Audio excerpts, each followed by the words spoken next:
All right, everyone, straight from the UK and The Guardian. This probably shouldn't surprise you. Link in the description, archived, of course. Some other nations, or at least figures within those nations, are really, really salty about the transformative state of the United States as it sits right now.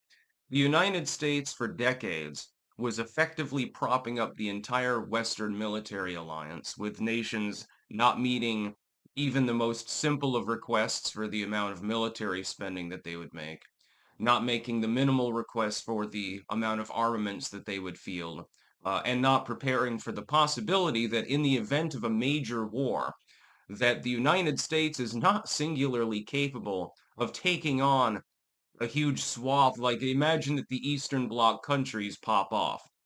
The United States has the world's most powerful military.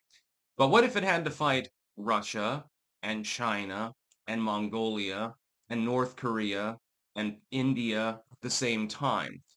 It would be a freak show.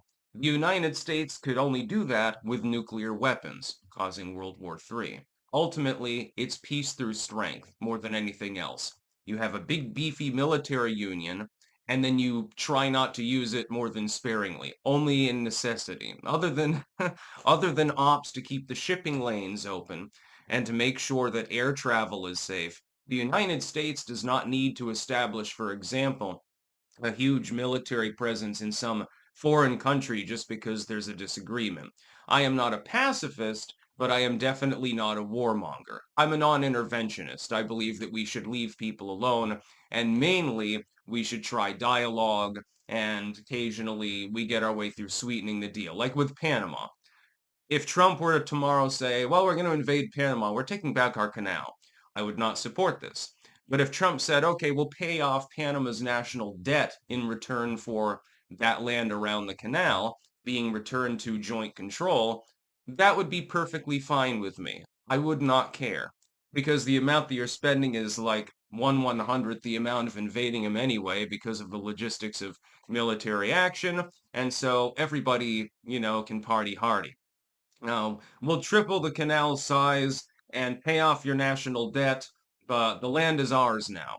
That would be a perfectly fine exchange. For example, globalists are really, really salty about the fact that the United States is engaging in speculative expansionism, a la, again, the Panama Canal, Greenland, the joke about Canada becoming the 51st state.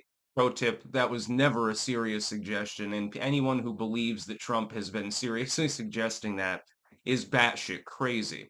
Or they just have severest TDS and they just won't admit when they're wrong, which is most of the time, I'm hoping, as opposed to thinking that a large chunk of the population has gone batty. Um, Ultimately, though, globalists are upset about this because American investment might stay more in America, strengthening its economy. Globalists thrive on the fact that US firms have been exporting their factories and shit like that to other countries, which in many cases makes it easier for them because they can pay people less. It's literally all about corporate exploitation and muscling out smaller businesses and regional chains and things like that, or gobbling them up. And that's really what it's about. It's never been about think of those poor people over in Laos or something like that. They don't give a fuck about Laotians. They don't give a fuck about anyone. They certainly don't give a fuck about Americans now, do they? That's why they import as much third world labor as possible to depress wages here. Supposedly, this is very important for our economy. I like to think that it's probably possible for an advanced economy with a large population, a vast amount of resources, and so forth, you get where I'm going, to mind its own business and actually still be wealthy. Do I believe in global trade? Yeah. Do I believe in guarding the shipping lanes so that trade is actually moving through?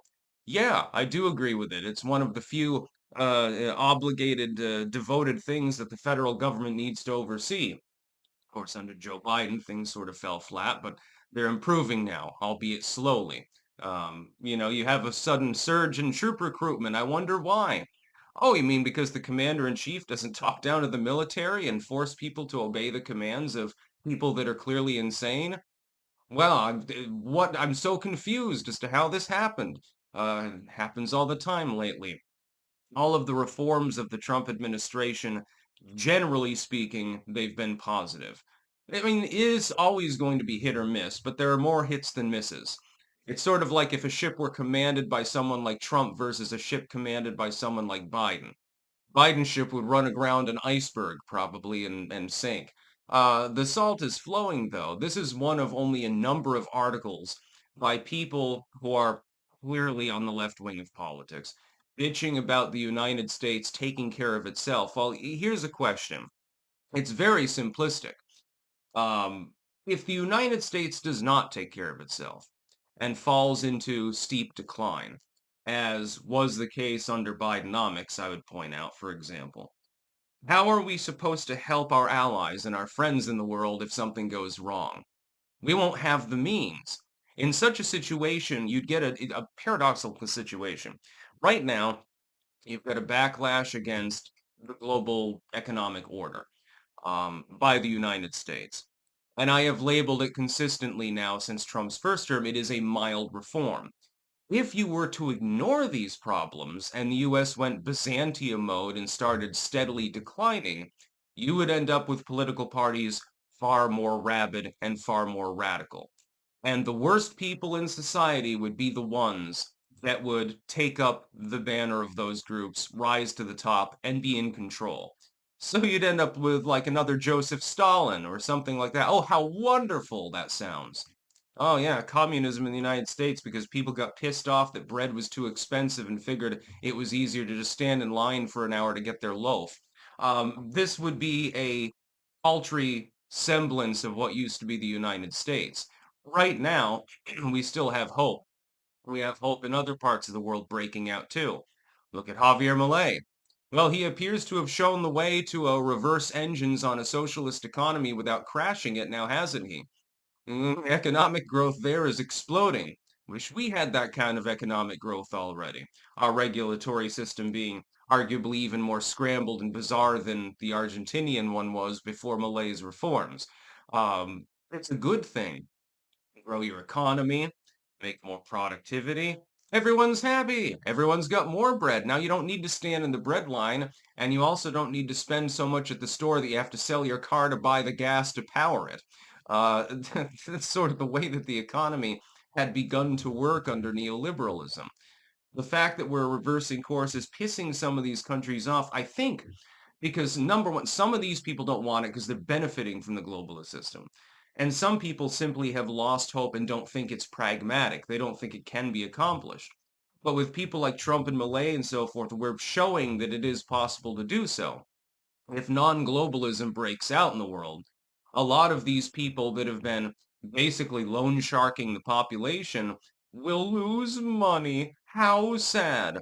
They'll try to spread socialism saying that it's, because people need more money and they need more better goods and stuff like that. They need better education. But really, they're the ones that are suppressing it ultimately in the end. Corporations love socialism, as long as it's corporatist socialism. That's about all. Peace out.